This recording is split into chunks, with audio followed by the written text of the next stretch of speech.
नमस्कार, धर्म मीमांसा चैनल पर आप सबका स्वागत है और सदा की भांति धर्म की जय हो, अधर्म का नाश हो, प्राणियों में सद्भाव हो और विश्व का कल्याण हो। हम सब लोगों को पता है, ये यूरोपीय देशों ने जो इंटरनेशनल ऑर्गेनाइजेशंस बनाए, उनके मार्फत ये साल में किसी दिन को मदर्स डे, फादर्स डे, तो कबूतर डे, तो शेर डे डिक्लेयर कर देते हैं। ऐसे ही इन लोगों ने आज के दिन को डिक्लेयर कर रखा है विमेंस डे। मुझे नहीं ध्यान है कोई मेंस डे भी डिक्लेयर किया है, ध्यान नहीं है। और 1970 वाला डिकेड जहां तक मुझे ध्यान है, वो पूरे 10 साल को ये विमेंस डिकेड इन लोगों ने डिक्लेयर कर दिया। तो आइए आज के दिन हम लोग इसी विषय पर बात कर लें। तो यूरोप वालों को ये डिकेड घोषित करने की आवश्यकता क्यों पड़ी? अफ्रीका वालों ने तो कहा नहीं था, एशिया वालों ने भी नहीं कहा था। संसार भर के और दुनिया भर के लोग हैं, दोनों अमेरिका में, ऑस्ट्रेलिया में, उन लोगों ने भी नहीं कहा था। तो कहा यूरोप वालों ने था, उन्हीं की चलती भी है। तो कहा जी स्त्रियां बड़ी प्रताड़ित हैं। तो अब वो इस अभी थोड़ा और आगे बताएंगे, स्त्रियां नहीं विमेन, विमेन बड़ी प्रताड़ित हैं और विमेन को थोड़ी इक्वालिटी दे, थोड़ी क्या पर्याप्त इक्वालिटी देने की आवश्यकता है, उनको मान सम्मान देने की आवश्यकता है। ये सब मामला चला। तो आज हम विषय की शुरुआत करते हैं, आइडिया ऑफ फेमिनिटी। ये स्त्री होना, ये वुमन होना या ये औरत होना क्या है? ये समानार्थी हम लोगों को लगता है। स्त्री कह लो, औरत कह लो, महिला कह लो, वुमन कह लो, फीमेल कह लो, ये भारतीयों को समानार्थी सिनोनिम जैसे चीज लगते हैं। जब हम बात करेंगे तो आपके इस कपार के एक एक बाल खड़े हो जाएंगे। ये इनमें कैसा भयंकर अंतर है। तो अब स्त्री माँ के रूप में बहुत चर्चा की विषय नहीं है, बहन, बेटी, सखी, सहेली। ये ज्यादा चर्चा की विषय है पत्नी के रूप। पत्नी के रूप में वो पुरुष जब पति के रूप में होता है तो उससे मैन वर्सेस वुमन, ये सारा डिबेट भी यूरोप का है। मैन वर्सेस वुमन, और मैन वुमन कहते ही क्या हो गया, हस्बैंड एंड वाइफ। वाइफ पत्नी नहीं होती है, हस्बैंड पति नहीं होता है। ये थोड़ा सा मैं आप लोग को बताऊंगी, ज्यादा तो नहीं। तो अब ये स्त्री और पुरुष, हस्बैंड और वाइफ जो बनते हैं, ये मैरिज नाम की एक क्रिया से बनते हैं। मैरिज विवाह नहीं है, और मैरिज निकाह भी नहीं। या मैरिज में निकाह के कुछ अंश है, लेकिन विवाह तो निकाह, अरे बाप रे, बिल्कुल नहीं है। और विवाह मैरिज भूल के ना कहिएगा, मेरे सुनने के बाद आप में से कोई कहेगा भी नहीं कि हमारी मैरिज हुई है। तो ये सारा जो मैन वुमन डिबेट है, जेंडर इशू का डिबेट है, ये स्त्री के पत्नी होने, और अब तो पत्नी होने का भी झंझट नहीं है, स्त्री के प्रेमिका होने, अब प्रेमिका होने का भी झंझट नहीं है। अब मैन वुमन रिलेशन से प्रेम के झंझट से बाहर है। अब उसी सर्कल की बात कर, तो क्या है, ये एक तरह का कपल है, ये एक तरह का एक तरह का क्या, सेक्सुअल रिलेशन है। तो जब सेक्सुअल रिलेशन है तो इसमें मैरिज और प्रेम के झंझट की भी जरूरत नहीं है, ऐसा हम लोग आजकल सुनते हैं। लेकिन आजकल नहीं सुनते हैं, ये मामला यूरोप में कोई 1000-1200 साल पुराना है। तो आइए हम शुरुआत करते हैं इसकी यूरोप से ही।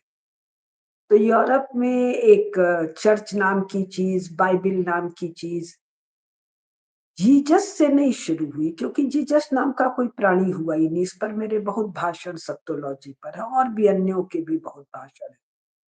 जीसस नाम का कोई व्यक्ति नहीं हुआ, तो फिर कोई 0 एडी में उसका जन्म भी नहीं हुआ, तो फिर 0 एडी से क्रिश्चियनिटी है भी नहीं।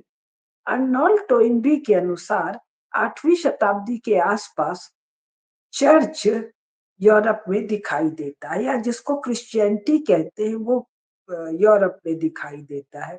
लेकिन क्रिश्चियनिटी शब्द यूरोप वाले जो वहाँ के लिखने पढ़ने वाले लोग हैं वो आपत्ति करते हैं, इसलिए आपत्ति करते हैं, जब क्राइस्ट नहीं है तो क्रिश्चियन नहीं है, क्राइस्ट भी नहीं, क्रिश्चियन भी नहीं, तो क्रिश्चियनिटी क्या? लेकिन आज की बातचीत के लिए हम क्रिश्चियनिटी प्रयोग करते हैं। तो वहाँ ये जो मैन वुमन का जो झंझट है, ये सब झंझट सेक्स से ही था। तो ये झंझट क्या, जल्दी से मैं कथा सुना देती हूँ, जिसको स्टोरी ऑफ जेनेसिस कहते हैं, यानी सृष्टि की कथा। अब ये जेनेसिस सृष्टि नहीं है, लेकिन हिंदी इंग्लिश का घाल-मेल आज मैं भी कर ले रही हूँ, जल्दी-जल्दी करना है। तो जेनेसिस की कथा है, गॉड नाम का प्राणी था जिसका शैतान नाम का शत्रु था। अब शैतान बलवान है कि गॉड बलवान है, यही नहीं पता है। तो ये कब सिद्ध होगा? जब कयामत होगा तब सिद्ध होगा। कैसे सिद्ध होगा अभी बता। तो ये गॉड महोदय ने उनके यूरोप के चर्च वाले लोगों की खोपड़ी में बसे हुए गप के अनुसार एक बनाया, सृष्टि बनाई 6 दिन में, 7वें दिन आराम करने चले गए, जिसको संडे हॉलीडे हॉलीडे कहते हैं। तो 6 दिन में इसने बहुत बनाया, चांद बनाया, तारा बनाया, नदी बनाया, पहाड़ बनाया, धरती बनाई। इसने चिड़िया बनाई, चीड़ा बनाया, शेर बनाया, शेरनी बनाई, चीता बनाया, चीतनी बनाई, बिल्ला बनाया, बिल्ली बनाई, गधा बनाया, गधी बनाई। लेकिन एडम तो बनाया। कैसा एडम बनाया? एडम माने आदमी, मनुष्य बनाया। कैसा बनाया? अपने जैसा बनाया गॉड ने। तो गॉड की शक्ल सूरत कैसी थी? वैसी जैसी पुरुष की थी। लेकिन उसने आदमी के साथ औरत नहीं बनाया, एडम के साथ ईव नहीं बनाया। क्यों नहीं बनाया? क्योंकि गॉडेस नहीं थी जिसके जैसा वो बनाता। तो खैर वहां तो गधा भी नहीं था, जिस और गधी भी नहीं थी, लेकिन गधा गधी बनाया था। तो कहते हैं जी उसका कोई गार्डन ऑफ एडन था, जिसको स्वर्ग वर्ग भी कह लेते हैं, इसका अपने स्वर्ग से कोई लेना देना नहीं। तो गार्डन ऑफ एडन में वो एडम सोया था, और एडम एकदम नंगा सोया था। तो गॉड महोदय उधर से गुजरे, तो उन्होंने देखा कि एडम बड़ा उदास है। तो गॉड को अच्छा नहीं लगा, तो उन्होंने एडम की पसली खींची, छाती फाड़ी होगी, और एडम की पसली खींची, खींच के उन्होंने ईव बना। ईव माने औरत, स्त्री भी कह सकते, कहना नहीं चाहिए लेकिन फिलहाल कह रही हूँ, स्त्री बना दी। तो दोनों अब जोड़ा हो गया, एडम हो गया, ईव हो गया। इसी ईव से शब्द निकला है ईविल। ईविल पाप है, आगे अभी आता है। तो ये एडम और ईव दोनों नंगे घूम रहे थे, गॉड कपड़ा बनाना भूल गए होंगे, या उनको नहीं आता होगा। तो वो जो शैतान था, उस शैतान ने ईव को बुलाया, ललचाया, फुसलाया, और कहा कि एडम के साथ सेक्सुअल रिलेशन बना लो, वैसा ही जैसा गधा गधी के साथ करता है, या गधी गधे के साथ करती है, ऊंटनी ऊंट के साथ करती है, कुतिया कुत्ते के साथ करती है, चिड़िया चीड़े के साथ करती है। इनिशिएटिव फीमेल लेती है। तो इसी को वो कहते हैं एप्पल, सेब का फल खाना। तो ईव ने बना लिया। क्यों बना लिया? उसी गपुड़बाजी की कथा के अनुसार, गॉस्पेल के अनुसार, ये जो ईव है ये यहाँ से कमजोर है, ये भावुक है, ये इमोशनल है, ये रैशनल नहीं है। इसका आईक्यू बहुत, ग्रे मैटर यहाँ बहुत कम है। ये यूरोप की कथा है, यूरोप के गोरे लोगों की लिखी कथा है। 8वीं शताब्दी के आसपास ऐसा अर्नोल्ड टोइन भी कहते हैं और यही वहाँ पर आजकल एस्टेब्लिश्ड स्कॉलरशिप है। तो ईव ने एडम के साथ सेक्सुअल रिलेशन बना लिया और एक खास बात, ईव टेम्पट्रेस है, टेम्प्ट करती है, लुभाती है किसको? एडम को लुभा लेती है, ये एडल्ट्रेस है। सेक्सुअल एक्ट एडल्ट्री है, सेक्सुअल एक्ट सिंफुल है। तो करती है और जैसे ही सेक्सुअल एक्ट संपन्न होता है मैन वुमन का, या मैन वुमन नहीं, अभी तो एडम और ईव दो ही थे, इनका संपन्न होता है, अरे बाप रे, जलजला आ जाता है, गॉड को पता चल जाता है, गॉड एकदम कांपता क्रोध में चिल्लाता आ जाता है, हल्ला गुल्ला लाल पीला नीला होता है, क्या किया, कैसे किया, क्यों किया? और फिर कहता है निकल जाओ तुम लोग मेरे गार्डन ऑफ एडम से। कहा जाओ? श्राप देता है, निकलो। कहा जाओ? धरती पर जाओ। धरती माता श्रापित है। माता तो हम कह रहे हैं उनके लिए, धरती पर जाओ। कैसी धरती पर जाओ? जो कटीली है, रेतीली है, पथरीली है, गर्म है, खाने को नहीं है, पीने को नहीं है, दुख ही दुख है, जहाँ रेंगते हुए जानवर है, सांप, जहाँ बिच्छू है, जहाँ पता नहीं क्या क्या वर्णन है, वहां जाओ। तो एडम हाथ वाथ जोड़ता, भाई मैंने तो कुछ किया नहीं, इसी ने मुझे फुसलाया उसलाया, इसने किया, तो मेरी तो रक्षा करो। तो गॉड कहते हैं अच्छा ठीक है तुम जाओ वहां और तुम अन्य मानवों को मेरी पूजा में दीक्षित करना। अरे भाई, धरती पर मानव थे कहाँ? एक तो बनाया था एडम, पसली खींच के ईव बनाया था। तो ये जो ईव है, ये जो स्त्री है, ये जो वुमन है, ये आफ्टर थॉट है। ये सृष्टि के मूल विचार पर एक अपेंडेज है, एक पैबंद है। ये सृष्टि की मूल योजना में स्त्री तो थी ही नहीं। और कैसी पैबंद है? एक भद्दी, lustful, evil, sexual, sinful appendage है। तो गॉड ने अब एडम को अपने जैसा बनाया, रोया गाया तो क्षमा कर दिया, लेकिन इस अपेंडेज का क्या करे? इस अपेंडेज को 7 श्राप दिए। श्राप दिया, जब जब तू पुरुष के साथ, अब ईव स्त्री हो गई, जब जब तू पुरुष के साथ सेक्सुअल संबंध बनाएगी, तेरे एक बच्चे का जन्म होगा। यानी मातृत्व श्राप है। इसीलिए क्रिश्चियनिटी में हर जन्मा हुआ बच्चा सिनफुल है या सिन का रिजल्ट है। दूसरा कहा, तुझे हर बार मासिक स्राव होगा, खून खान गिरेगा। तीसरा कहा, ये बच्चे को जो तू जन्म देगी, इसमें तुझे अपार मृत्यु के समान कष्ट होगा, लेकिन इस कष्ट से बचने का कोई उपाय तुझे नहीं करना है। इसीलिए चर्च वाले किसी भी प्रकार के वो ऑपरेशन या बाकी चीजों के बड़े खिलाफ है, कॉन्ट्रासेप्शन के खिलाफ है, अबॉर्शन के खिलाफ है वगैरह। चौथा कहता है, तेरी ये शक्ल सूरत देख के ये एडम को तूने लुभा लिया, तो तू अपने को सर से पैर तक ढक के रखेगी। ये जो हिजाब, नकाब, बुर्का है, ये कुरान का इसका कोई लेना देना नहीं। कुरान में कोई वर्णन ही नहीं है। कुरान में तो कहा कि अपना ब्रेस्ट ढक लो और अपना प्राइवेट पार्ट ढक लो। अब प्राइवेट पार्ट तो सबका ही ढका रहता है। इसका कथा फिर किसी दिन सुना दूंगी कि प्राइवेट पार्ट ढकने को क्यों कहा अल्लाह ने, ऐसा ही बताते हैं। तो इसके साथ कहा कि तू हरदम बहुत गंदे संदे खराब कपड़े, रैग्स पहनी रहेगी, तू सदा उदास रहेगी, तू सदा नजर नीचे करके रहेगी, तू पुरुष के अधीन रहेगी।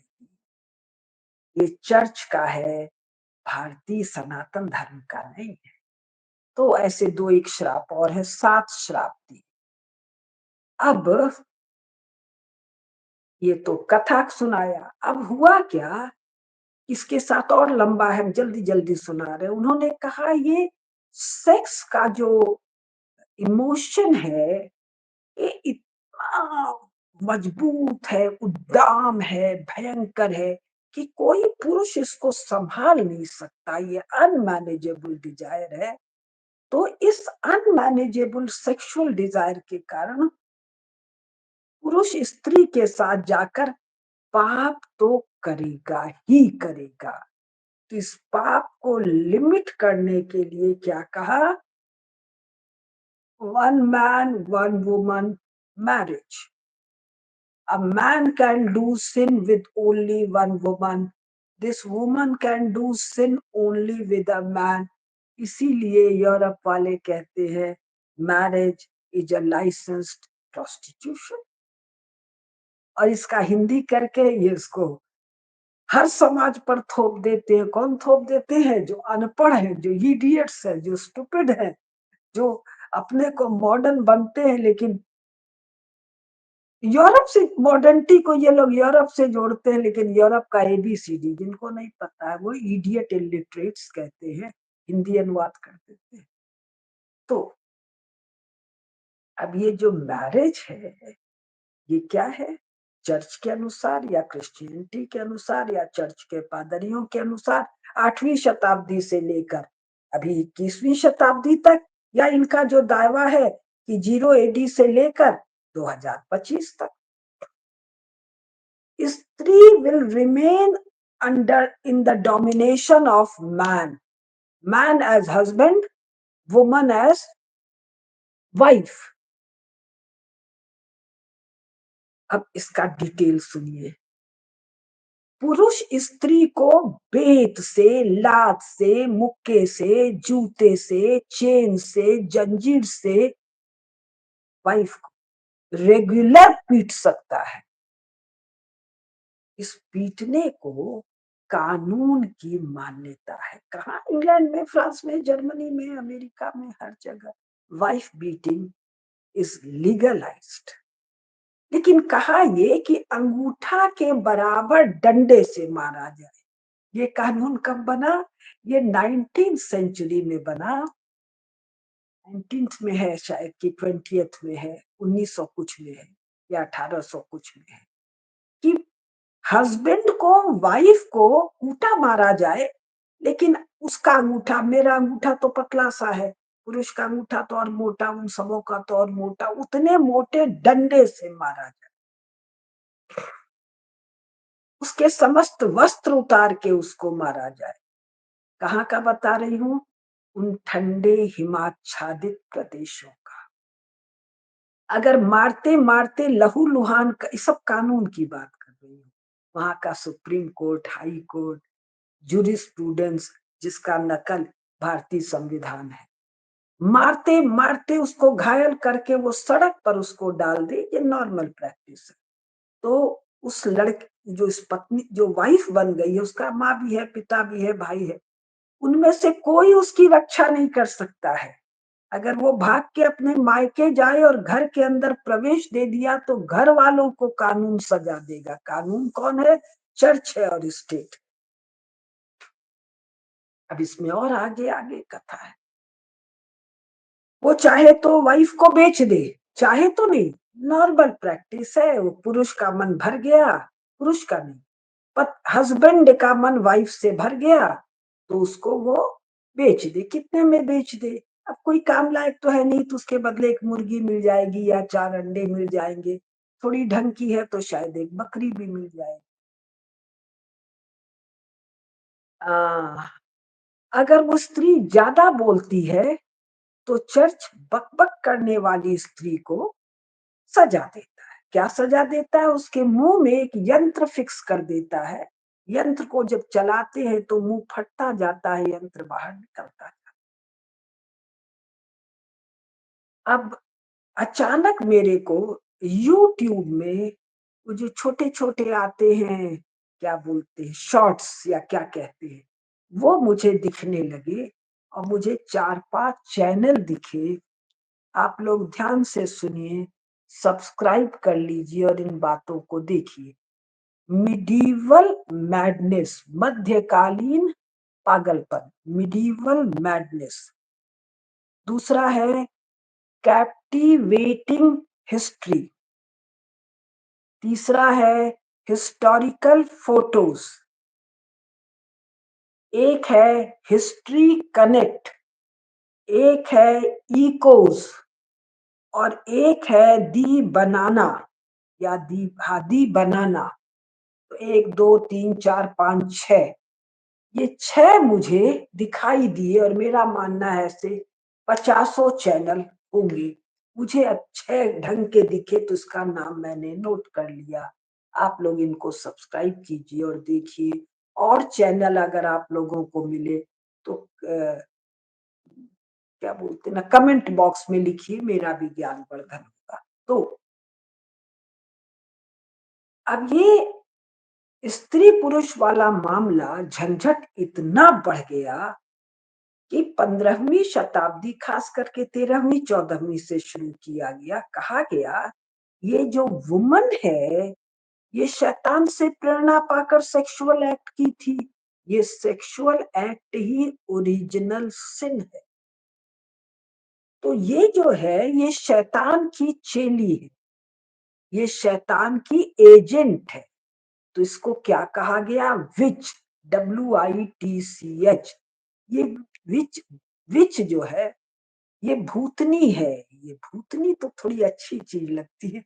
हम लोग भी बाल वाल बचपन में ठीक से बाल धोते थे और कंघी वंघी नहीं करते थे तो माँ कहती थी कैसी भूतनी सी घूम रही है, तेल लगवा के बाल ठीक कर ले। तो भूतनी अपने लोग क्या थोड़ी स्वीट सी चीज होती है। वैसे तो माँ कई बार चुड़ैल भी बोलती थी, गुस्सियाती थी तो। लेकिन ये जो यूरोप वाली चुड़ैल और भूतनी है ये बड़ी भीषण चीज है। ये क्या भीषण चीज है? ये जादू मार के पुरुष को बधिया कर सकती है, नपुंसक बना सकती है। केवल इतना नहीं करती है, ये पुरुष का मेल आर्गन उठा के ले जाती है। ये सब लिपिबद्ध है, मेरी पुस्तक है स्त्रीत्व धारणाएं एवं यथार्थ। ये विश्वविद्यालय प्रकाशन ने छापा है काशी से। उसमें बहुत से पुस्तकों का संदर्भ दिया है जिसके कोटेशन ले लेके मैंने उस पुस्तक में डाले हैं। मेरे को सपना तो आया नहीं, वहीं से पढ़ा लिखा है उन्हीं पुस्तकों से। तो ये क्या करती है? ये जो विच है, जो वाइफ है, जो वुमन है, इसका सेक्सुअल डिजायर इनसेटिएबल है। कोई पुरुष इसको तृप्त ही नहीं कर सकता है। तो ये क्या करती है चुड़ैल?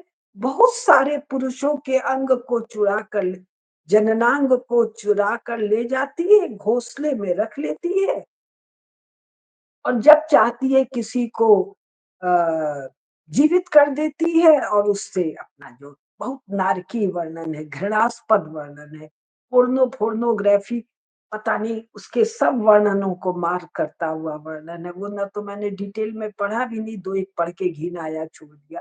वो सुनाना मेरे वश का काम नहीं है। तो 15वीं, 16वीं, 17वीं, 18वीं, 19वीं, 20वीं, 21वीं शताब्दी में यूरोपीय क्रिश्चियन पुरुष को जब नहीं तब ये भय लगा रहता है कि स्त्री ने चुड़ैल का रूप धारण करके उसको बधिया कर दिया है। था नहीं, है। तो ये जो विच कानून है, इस विच कानून, भूतनी चुड़ैलनी जो कानून है, इस कानून के तहत यूरोप के चर्च ने, यूरोप का तो चर्च मतलब इंग्लैंड में, फ्रांस में, जर्मनी में, स्पेन में, पोर्चुगाल में, डेनमार्क में, दुनिया भर का 46 देश है, नाम ले लीजिए। सब में चर्च ने कानून बनाया स्त्री को चुड़ैल के रूप में सजा देने के लिए। कैसी सजा? गर्म पानी में उबालना, तेल में उबालना, उसके नाखून खींच के निकाल लेना और ये सबका रेट चार्ट था। जैसे स्टेशन पर वो ठेले वाला होता है ना कि बड़ा पाव इतने रुपए का, चाय इतने का, कॉफी इतने का, कोल्ड ड्रिंक कितने का। तो वहां चर्च के बाहर रेट कार्ड लगा रहता था। कि अगर आपको अपनी वाइफ को पानी में उबलवाना है, तेल में उबलवाना है तो इतना पेंस लगेगा, फ्रैंक लगेगा। उसके 10 हाथ के नाखून में कील ठुकवाना है या नाखून उखड़वा देना है या 20 नाखून में करवाना है या उसको लोहे की कील लगी हुई कुर्सी पर बैठवाना है या उसके घुटने तोड़ देना है या उसको घोड़े से खींच के 2 हिस्से में चीर देना है या 4 हिस्से में चीर देना है, ये सब आपको जिन चैनल्स का मैंने नाम बताया है इसमें मिलेगा। तो 1929 1929 में पहली बार इंग्लैंड में उनके प्रीवी काउंसिल ने या कौन सा उनका सुप्रीम कोर्ट टाइप चीज होता है, उसने पहली बार माना कि वुमन जो है वो मैन जैसी है, इसमें भी आत्मा होती है।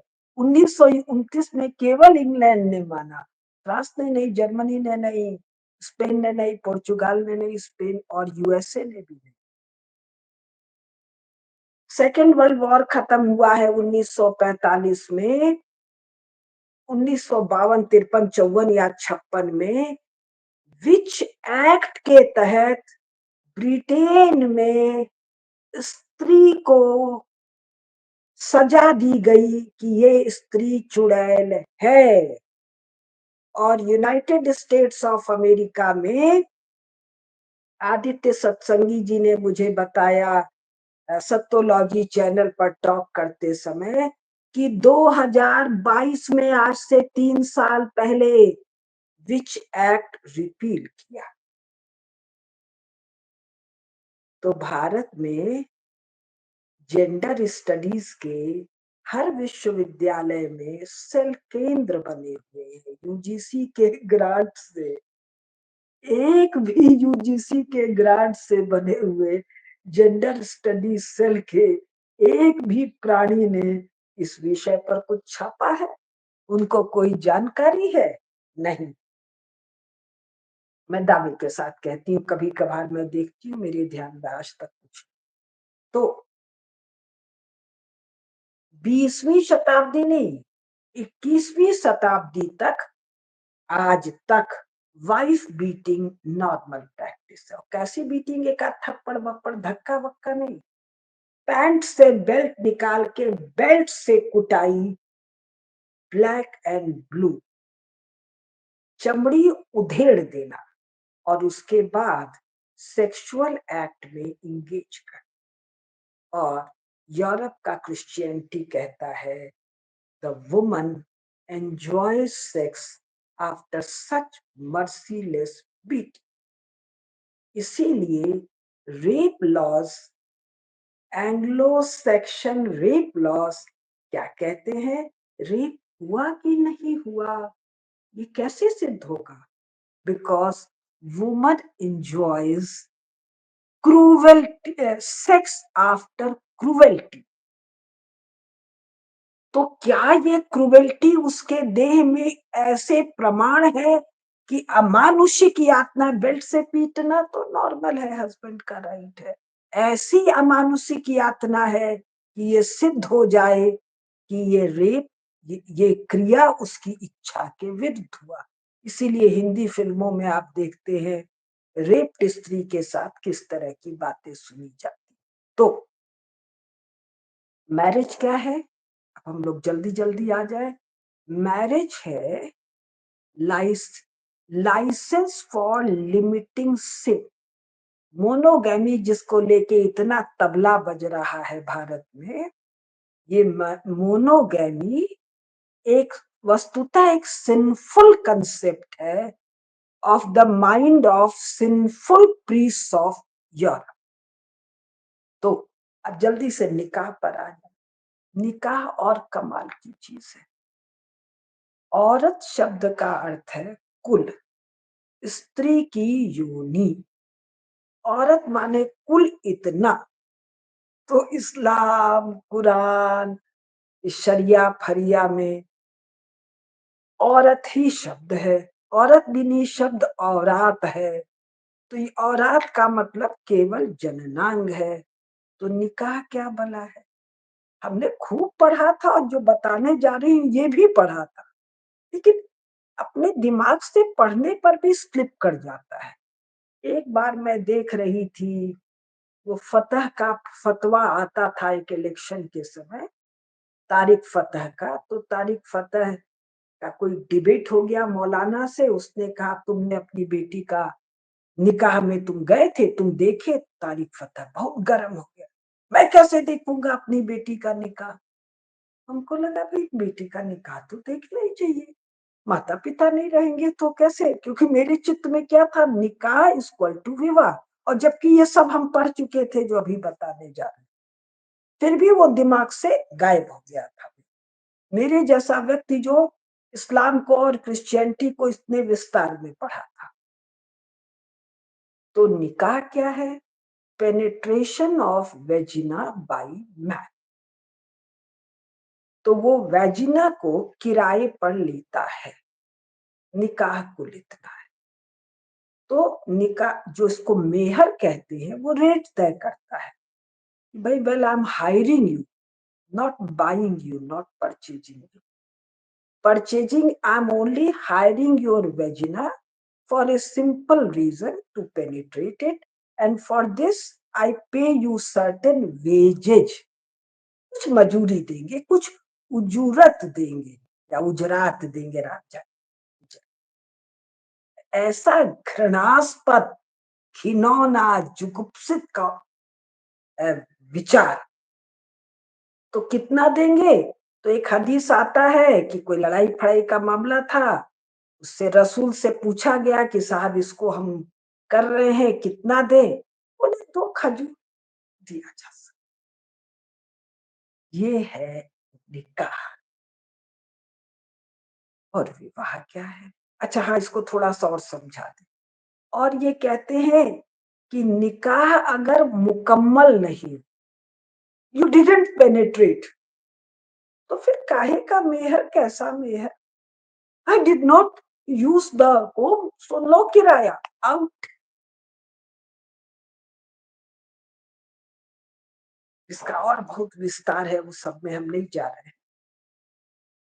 अब विवाह क्या है? विवाह है दाम्पत्य। भारतीय विचार क्या है?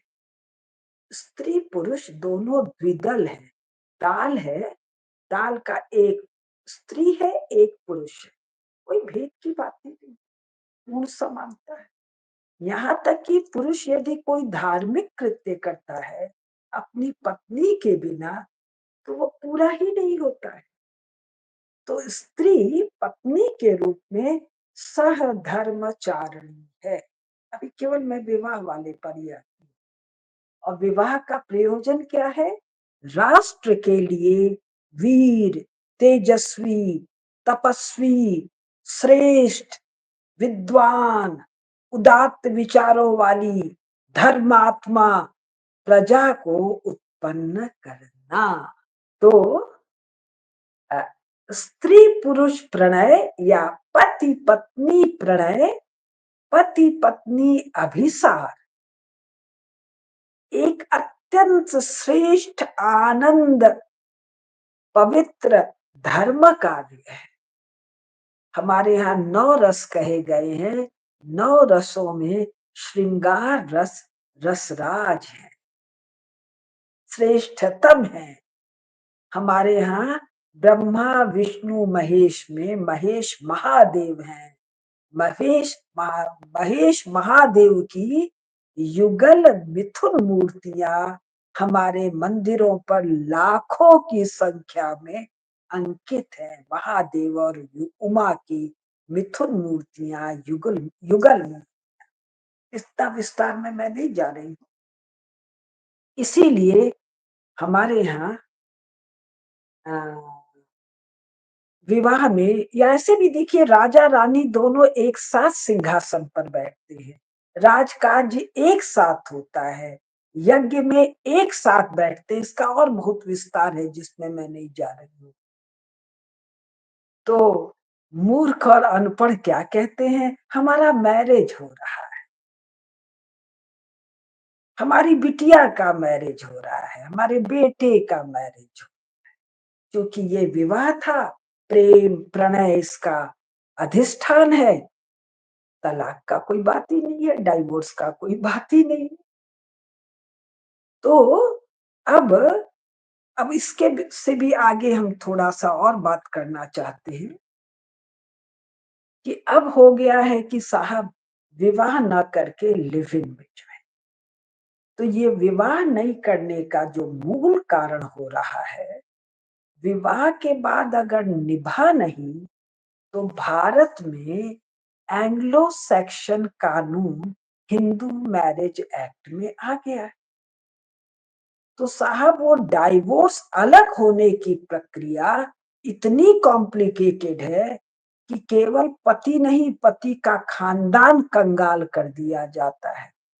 इसके ऊपर से POCSO act, domestic violence act, dowry act, इतने एक्ट आ गए हैं कि विवाह के नाम से लड़कों का, लड़कों के माता पिता का छाती थर्राता है, खून छाती में जम जाता है।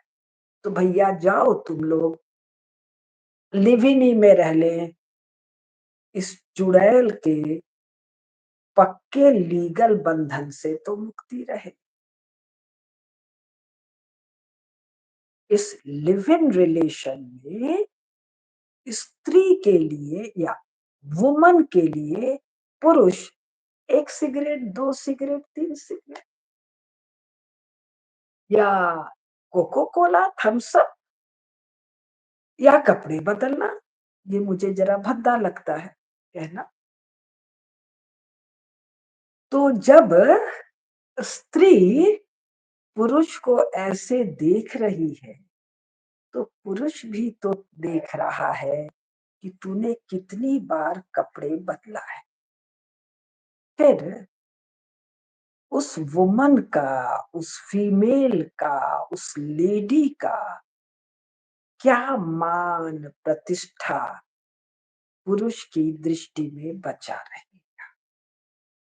और यदि मान नहीं है, यदि प्रतिष्ठा नहीं है, तो सुरक्षा है क्या, आनंद है क्या, सुख है क्या, यदि पवित्रता अपने मन की, अपनी देह की आपका इच्छित विषय नहीं है, तो आप स्वयं को ही अगर आदर नहीं कर पा रही हैं, पुरुष आपका क्या करेगा भाई। आप यदि पुरुष का आदर नहीं कर पा रही हैं, तो पुरुष का तो तिरस्कार ही आपको प्राप्त होगा। और भारत की मॉडर्न लोगों को, मॉडर्न तो मैं भी बहुत हूँ, बाल छोटे हैं, बिंदी हटा दूं तो और मॉडर्न हो जाऊं, शायद गले का बाला भी हटा दूं, कान का टॉप्स लंबा कर दूं। लेकिन मॉडर्न स्त्रियों को ये नहीं पता है पिछले 50 साल से यूरोप और अमेरिका में स्त्री के साथ क्या हो रहा है।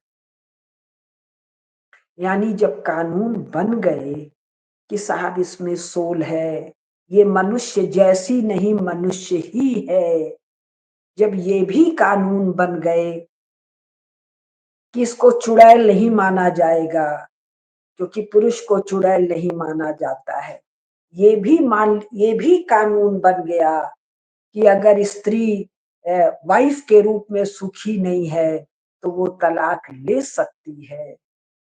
तो भी यूरोप और अमेरिका की अपर क्लास स्त्रियों के साथ क्या हो रहा है, इसको अगर आपको जानना है, तो एक जर्ट्रूड ग्रियर की पुस्तक है, शायद जर्मन जर्मन ग्रियर की पुस्तक है, द फीमेल इनर।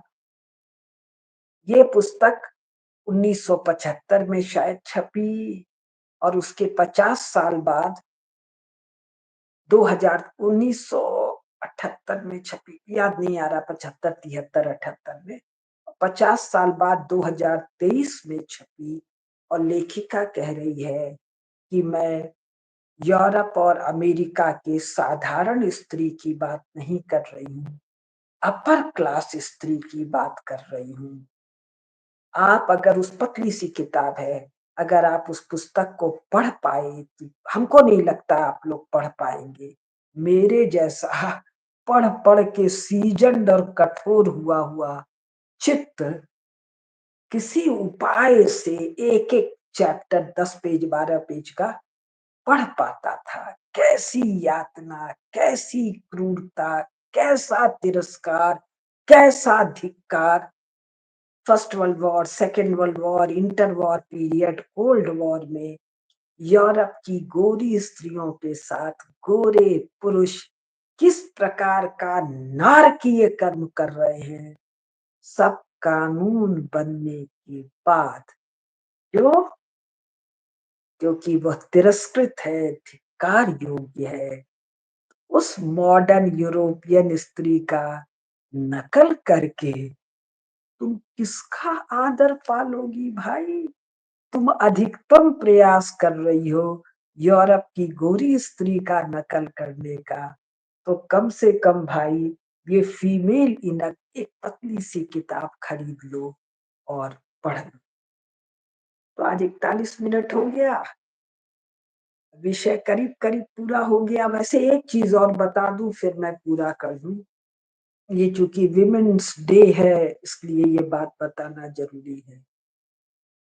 यूरोप में जितना लेखन हो रहा था 1970 के पहले, उस लेखन में स्त्री की प्रताड़ना के लिए जिम्मेदार कौन था? चर्च, बाइबिल और क्रिश्चियनिटी। 1970 में जैसे ही विमेन्स डे डिक्लेयर हो गया, चर्च गायब हो गया, क्रिश्चियनिटी गायब हो गई, बाइबिल गायब हो गई और इसकी जगह आ गया पुरुष। 1970 तक स्त्री चुड़ैल थी, 70 के बाद पुरुष राक्षस हो गया। 1970 तक स्त्री टेम्पट्रेस थी, 70 के बाद अचानक पुरुष वो क्या हो गया? बहुत ही घटिया कुत्ता किस्म का प्राणी हो गया। और क्रिश्चियनिटी की जगह संसार भर के धर्म स्त्री की दुर्गति के लिए जिम्मेदार हो गए। अचानक पुरुष प्रधान समाज हो गया, जबकि चर्च को तोड़ने का काम और अपनी स्त्रियों की रक्षा का काम कंधे से कंधा मिलाकर यूरोप के पुरुषों ने किया। तो ये ट्विस्ट क्यों हुआ, कैसे हुआ, मैंने सत्योलॉजी चैनल पर और कई चैनल्स पर कई बार बताया है। अगर आप लोगों की इच्छा हुई और कमेंट बॉक्स में मुझे कुछ कमेंट ऐसे दिखे तो किसी दिन मैं फिर बताऊंगी। तो अपनी दुर्गति कराने में जिन लोगों की इच्छा हो वो तो इसी मार्ग पर आगे बढ़े, किंतु यूरोप में भी और भारत में भी जिनको आदर, मान, शक्ति, सामर्थ्य प्राप्त करना है, उनको प्रेम, चरित्र, शुद्धता, पवित्रता, तेजस्विता, त्याग, इन गुणों को तो अंगीकार करना होगा। और एक यूरोप क्या है, मॉडर्निटी क्या है, इसको थोड़ा पढ़ना लिखना जानना होगा। मूर्खों की तरह रह के मॉडर्न बनने से तो जो वहां हुआ, अभी तो आप लोगों को उसका स्वाद नहीं मिला है, तो यहाँ भी स्वाद मिल जाएगा। नमस्कार।